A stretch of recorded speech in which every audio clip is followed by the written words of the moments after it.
আজকে এখান থেকেই স্টার্ট করছি। হাওড়া স্টেশনে একদম 10 নম্বর প্ল্যাটফর্মের সামনে দাঁড়িয়েছি। ট্রেন অ্যানাউন্স করে দিয়েছে কিন্তু এখন ট্রেনটা দেয়নি যতদূর মনে হচ্ছে। আমাদের 11 আছে। এখন সবাই মিলে এখানে বসে আছি। তো এবার ট্রেনে উঠে তারপর তোমাদেরকে আবার পুরো ভিডিওটা দেখাবো কী করছি সারাক্ষণ ধরে।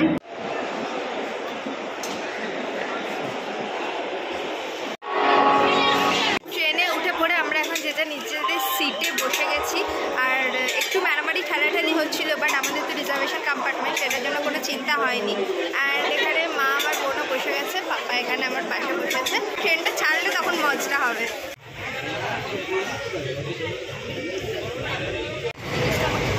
ডাল ভাজা আমার অলওয়েজ ফেভারিট।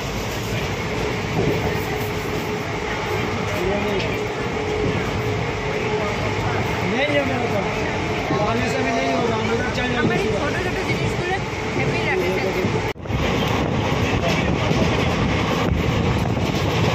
তবে রামপুরহাটে নামলাম, আমাদের ট্রেনটা 15 মিনিট লেট ছিল আর প্রচণ্ড ভিড় হয়েছে। এখন সিজনের টাইম, সবাই মানে তারাপীঠে এসছে, সবাই মা তারা দর্শন করতে এসছে।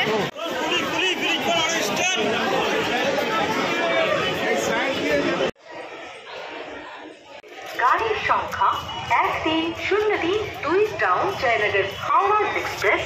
এখন রামপুরহাট স্টেশনের ঠিক সামনে দাঁড়িয়ে আছে। এরপর আমরা টোটো স্ট্যান্ডের দিকে যাব। আর যারা অনেকদিন পরে আসছো তারাপীঠে বা যারা প্রথমবার আসছো তারাপীঠে, তাদের জন্য বলে দিই অটো এখানে পার হেড 50 টাকা করে, আর টোটো হচ্ছে 30 টাকা করে। আমরা অটোতে উঠে পড়েছি কারণ টোটো পাইনি, ওখান দিয়ে টোটোগুলো যেতে চাইছে না, তাই একেবারে রিজার্ভ করে নিয়েছি অটোটা পার হেড 50 টাকা করে। তারপর অটোয় চেপে প্রায় 9 কিলোমিটার রাস্তা পেরিয়ে আমরা ছুটে চললাম তারাপীঠের উদ্দেশ্যে। যেহেতু দুপুরবেলায় নেমেছিলাম, ঠান্ডা সেরকম খুব একটা ছিল না। আমরা এখন মা তারা সরণির ঠিক সামনেটায় চলে এসেছি। আর এর ভেতরে তো টোটো বা অটো কিছুই যায় না, তাই ভেতরটা অবধি হোটেল অবধি তো হেঁটেই যেতে হবে। তো ফাইনালি হোটেলে চেক ইন করা হয়ে গেছে। একদিক দিয়ে ভালো হয়েছে, আমরা যে ঘরটা মানে আমাদের বুকিং ছিল আগে থেকেই, আমাদের সেকেন্ড ফ্লোরে ছিল। তো তারপর বললো যে আপনারা এসছেন, অনেকটাই দেরি হয়ে গেছে, বিধ্বস্ত হয়ে গেছে, মানে আমাদের উপর দয়া করে আমাদেরকে ফার্স্ট ফ্লোরে একটা বড় রুম দিয়ে দিয়েছে। রুমটা ডিলাক্স রুমই দিয়েছে। রুমটা বেশ বড় অ্যান্ড রুমটা খুব সুন্দর। অ্যান্ড এখন তো বাজে হচ্ছে 4টে, এখনও পেটে দানা পানি কিছু পড়েনি। পাপা নিচে চা বলতে গেছে, ওটা চা দিয়ে যাবে। চাটা খেয়ে ফ্রেশ হয়ে নিয়ে তারপর নিচে একটু খাবার খেতে যাব। তারপর মন্দির তো বললো 5টার সময় বন্ধ হয়ে যাবে, সেই 7টার সময় আবার খুলবে। তো সেই 7টার সময়তেই পুজো দিতে যাব, মানে রাত্রিরের পুজোটাই দিয়ে দেবো, আবার কাল সকালবেলা এমনি দর্শন করে চলে আসবো। এটাই আপাতত প্ল্যান করে রেখেছি, দেখা যাক কতদূর কি হয়। আর মন্দির আমাদের এই হোটেল থেকে একদম দেখা যাচ্ছে পুরো মন্দির। তো এই হোটেলের জানলা খুললেই এই যে মন্দিরের চূড়ো, আমি জানি না তোমরা দেখতে পাচ্ছ কিনা, ওই যে পতাকা উঠছে সাদা মতো, ওটাই মন্দির। অসুবিধা নেই, একদম দুপা হাঁটা মন্দির। আর এই হচ্ছে আমাদের রুমটা। এখানে একটা ট্রিপল বেড আছে আর ওইদিকে একটা ডাবল বেড আছে। আর খুব সুন্দর রুমটা দিয়েছে, খুব সুন্দর রুম। এখানে একটা বড় আয়না আছে, এখানে লাগেজ রাখার জায়গা আছে। এইটা হচ্ছে ওই রাস্তা দেখা যাবে এই মতো। আর এখানেও একটা দেখিয়ে দিই, এখানে একটা ওয়ার্ড্রোবও আছে যেখানে আমরা অলরেডি জিনিসপত্র রেখে দিয়েছি। তো রুমটা, হ্যাঁ এসি তো লাগবে না, শীতকালে এসছি, তাও এসি রুম এটা। আর খুব সুন্দর রুমটা বেশ বড় সড়ো আর বেশ ভালো রুমটা। ট্রেনে আসার এক্সপিরিয়েন্সটা এইবারে একটু বেকারই হয়েছে, কারণ আমরা কবিগুরু করে এসছি। আর তার আগের যে অনেকগুলো ট্রেন সেগুলো বোধহয় ক্যান্সেল হয়ে গেছিলো, সেজন্য মানে একদম দলে দলে লোক মানে ট্রেনে আমাদের কম্পার্টমেন্টে ঢুকে গেছে। আর খুবই ঠেলাঠেলি হচ্ছিল, যেহেতু রামপুরহাটে মাত্র 5 মিনিট দাঁড়ানোর কথা। তো আমরা তো ভয় পাচ্ছিলাম কী করে নামবো কী করে, বাট তাও ঠেলে ঠেলে কোনো রকমে নেমেছি। লাগেজও ছিল সেই সঙ্গে। মামা কী গো, ঠিক আছে এখন? ঠিক আছে, এখন তো অবধি ঠিক আছে, এখনও হাঁপাচ্ছি। এবার যতক্ষণ পুজোটা ঠিক মতো দিচ্ছি ততক্ষণ শান্তি নেই। তারপর চান টান করে ফ্রেশ হয়ে নিয়ে আমরা বেরিয়ে পড়লাম আশেপাশের দোকানগুলো ঘুরে দেখার জন্য। যেহেতু মন্দির এখন বন্ধ, তাই মন্দিরে তো ঢুকতে পারবো না, কিন্তু হোটেলে দাদা বলল যে 6টা থেকে আরতি শুরু হয় মায়ের, সেইটা একবার গিয়ে দেখে আসবেন, খুব সুন্দর লাগবে। 6টা বাজার আগে যতটুকু একটু ঘুরে দেখা যায় আর কি। কেনাকাটা তো সেরকম কিছু করার নেই, তবুও আশপাশটা আলো দিয়ে এত সুন্দর করে সাজিয়েছে। আর মা তারার ছবি, মূর্তি, মায়ের চরণ চারদিকে সুন্দর করে সাজানো, খুব সুন্দর দেখতে লাগছিল।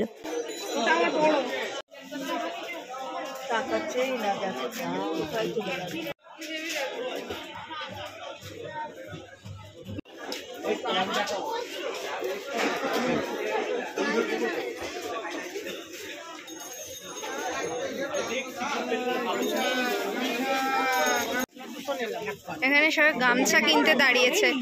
গামছা এই দুটো গামছা 110 করে বলছে,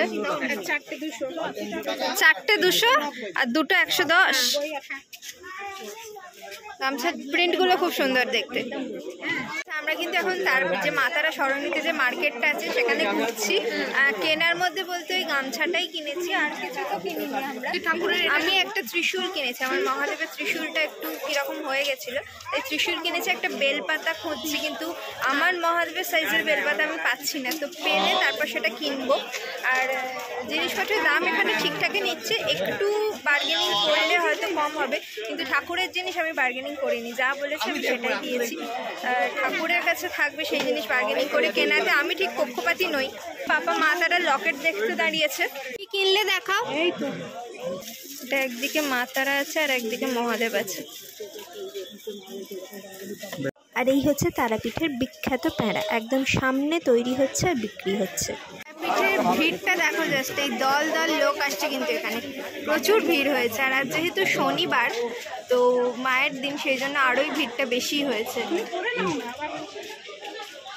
তারপর 6টা বাজতে না বাজতে আমরা চলে গেলাম মন্দিরে, কিন্তু গিয়ে যা দেখলাম, বাপরে, নাট মন্দির পুরো ভরে গেছে, সব লোক ভিড় করে আছে।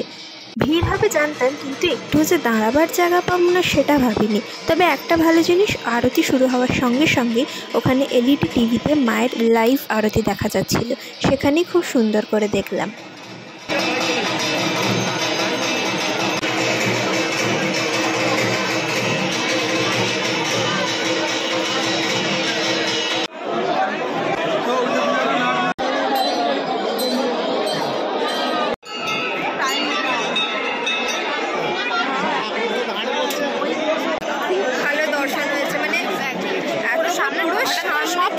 সবাই হঠাৎ করে সরে গেল, পুরো একদম কেউ ছিল না সামনেটা, পুরো পরিষ্কার দর্শন করেছি মায়ের।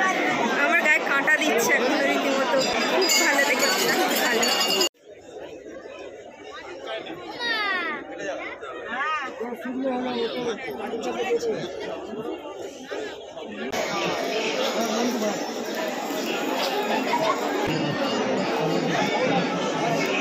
তারপর রাত্রিবেলা চাউ আর রোল মিলিয়ে মিশিয়ে নিয়ে ডিনারটা সারলাম। আর এখন আমরা একটা প্যাঁড়ার দোকানে এসেছি, প্যাঁড়া টেস্ট করে কেনা হবে বলে, তারাপীঠের বিখ্যাত প্যাঁড়া। আমাদেরকে রাতের তারাপীঠ দেখিয়েছি, এরপর সকালে তারাপীঠ দেখাবো। আজকে রবিবার, আর মন্দিরের সামনে ভিড়টা জাস্ট দেখো। আমরা কোনো রকমে এখানে ঢুকেছি, জানি না মানে কার খুব ভালো তো দর্শন হয়েছে, জানি না আজকে সকালে দর্শন করতে পারবো কিনা।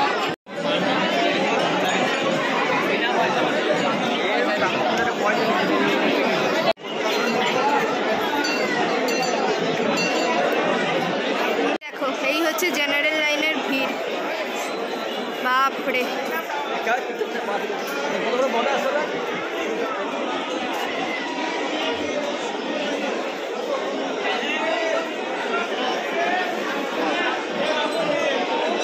যে লাইন এসে এখন এইখানে শেষ হচ্ছে, এখন 12টা বাজে বলে লাইনটা কমে এসছে। আর আমরা এখন ঠিক দাঁড়িয়েছি জীবিত কুণ্ডর সামনেটায়। আসবারই পেয়ারা চাট খাবো না হয় না, তো স্টেশনে এসেই একটা নিয়ে নিয়েছি। অসাধারণ।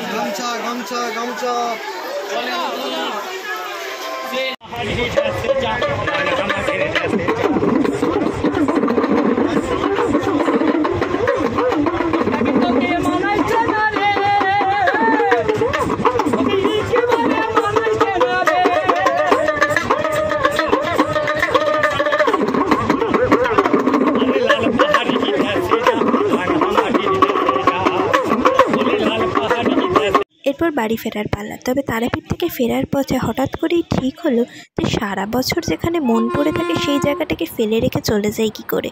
আর যেমনি ভাবা তেমনি কাজ। হোটেলে ফোন করে বললাম জায়গা হবে, বলল ও আপনারা আসছেন, চলে আসুন, ব্যবস্থা ঠিক হয়ে যাবে। ব্যাস নেমে পড়লাম ভালোবাসার জায়গায়, শান্তিনিকেতনে। ওখানে গিয়ে কী করেছি সেটা পরের ভিডিও খুব শিগগিরই আসছে। তার আগে এই ভিডিওটা ভালো লাগলে অবশ্যই চ্যানেলটাকে সাবস্ক্রাইব করে দিও, লাইক করতেও ভুলো না যেন, আর নিচে কমেন্টেও জানিও যে কেমন লেগেছে। টিল দেন সবাই সুস্থ থাকবে, আনন্দে থাকবে আর ভালো থাকবে। টাটা।